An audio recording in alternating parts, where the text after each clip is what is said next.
తమకు చెల్లించాల్సిన పెండింగ్ బిల్లులను ప్రభుత్వం వెంటనే విడుదల చేయాలని డిమాండ్ చేస్తూ విశాఖ జీవీఎంసీ గాంధీ విగ్రహం వద్ద సివిల్ కాంట్రాక్టర్లు ధర్నా నిర్వహించారు. బ్యాంకులకు రుణాలు తిరిగి చెల్లించలేక ఆస్తులు అమ్ముకోవలసి వస్తుందని వారు వాపోయారు. రాష్ట్ర వ్యాప్తంగా ప్రభుత్వం కాంట్రాక్టర్లకు 8,000 కోట్ల వరకు బకాయి పడిందని, దశల వారీగానైనా తమకు న్యాయం చేయాలని బిల్డర్స్ అసోసియేషన్ ఉపాధ్యక్షులు కాశీ విశ్వేశ్వరరావు విజ్ఞప్తి చేశారు.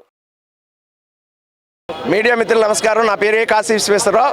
బిల్డర్స్ అసోసియేషన్ ఆఫ్ ఇండియా ఆంధ్రప్రదేశ్కి వైస్ చైర్మన్గా ఉన్నాను. ఇప్పుడు మా బిల్డర్స్ అసోసియేషన్ ఆఫ్ ఇండియా సబ్కా అలాగే జీవీఎంసీ కాంట్రాక్టర్స్ అసోసియేషన్స్ అందరూ కాంట్రాక్టులను ఇవాళ రోడ్డును పడ్డాం. కారణం పేమెంట్స్ అన్నీ పెండింగ్ పడిపోయినాయి. గవర్నమెంట్లో చాలా కాలం నుంచి పేమెంట్లు ఇవ్వట్లేదు. అందువల్ల ఆందోళనకు గురయ్యాం. మేము బ్యాంకులో ఎన్పిఎల్ అయిపోతున్నాం. అలాగే ఇంట్లో పిల్లలకు ఫీజులు కట్టలేక ఆర్థికంగా కుదేలైపోయి కాంట్రాక్టులు అందరూ ఇబ్బందుల్లో ఉన్నారు. కొంతమంది ఆత్మహత్యలు చేసుకున్నారు. ఫర్దర్గా ఆత్మహత్యలు జరగకుండా చూడాల్సిన బాధ్యత కొంచెం గవర్నమెంట్ తీసుకుని మా ఎంఎస్ఎంఈ కాంట్రాక్టర్లు మేమంతా మీడియం స్మాల్ స్కేల్ కాంట్రాక్టర్స్ కాబట్టి మాకు వెంటనే పేమెంట్లు ఇచ్చి ఆదుకోవాలి. మేము రోడ్లు వేయమన్నారు, రోడ్లన్నీ వేసాము. నిన్న ఈనాడు పేపర్లో కూడా చూసుంటారు మీరు. ఒక పేజీ బాగా ఈ రోడ్లు పూర్వం ఎలా ఉన్నాయి ఇప్పుడు ఎలా ఉన్నాయి అనేది డిఫరెన్స్ చూపిస్తూ ఈనాడు పేపర్లో ఫుల్ పేజ్ చేశారు. అటువంటి రోడ్లన్నీ కూడా మేమే కాంట్రాక్టర్లమే బాగు చేసి చక్కగా తయారు చేసాం. కానీ మాకు పేమెంట్లు ఇవ్వడంలో మట్టుకి అంత లాంగ్ పెండింగ్ బిల్లు 8,000 కోట్ల దాకా సుమారుగా కాంట్రాక్టర్లందరికీ బకాయిలు ఉన్నాయండి. అంతా ఒకసారి ఇవ్వకపోయినా వరుస క్రమంలో కొంత అయినా ప్రతి నెల ఎంత రిలీజ్ చేస్తే మేము కాంట్రాక్టులను బయటపడతామండి. మేము అనేక మందికి ఎంప్లాయ్మెంట్ కలగజేస్తున్నాం. మా మీద ఆధారపడ్డ అనేక కుటుంబాలు కూడా రోడ్డున పడే పరిస్థితి వచ్చింది. ఇటు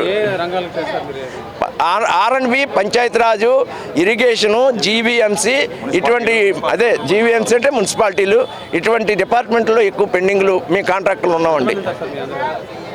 ఇక్కడ వైజాగ్లో 500-600 మంది రిజిస్టర్డ్ గవర్నమెంట్ రిజిస్టర్డ్ కాంట్రాక్ట్లో ఒక 500 మంది ఉంటామండి వైజాగ్లో అయితే. అలాగే రాష్ట్రం మొత్తం మీద చాలా మంది ఉన్నారు. రాష్ట్రం మొత్తానికి సంబంధించి ప్రతి జిల్లా హెడ్ క్వార్టర్స్లోనూ ఈ కార్యక్రమం చేస్తున్నాం. నిన్న విజయనగరంలో చేసాం, ఇవాళ ఇక్కడ చేసాం.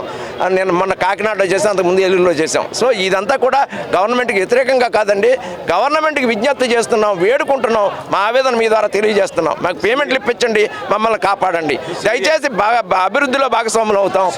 సీరియల్లో వరుస క్రమంలో ఫిఫో సిస్టంలో చేయమని మా రిక్వెస్ట్. ఫిఫో అంటే ఫస్ట్ ఇన్ ఫస్ట్ అవుట్.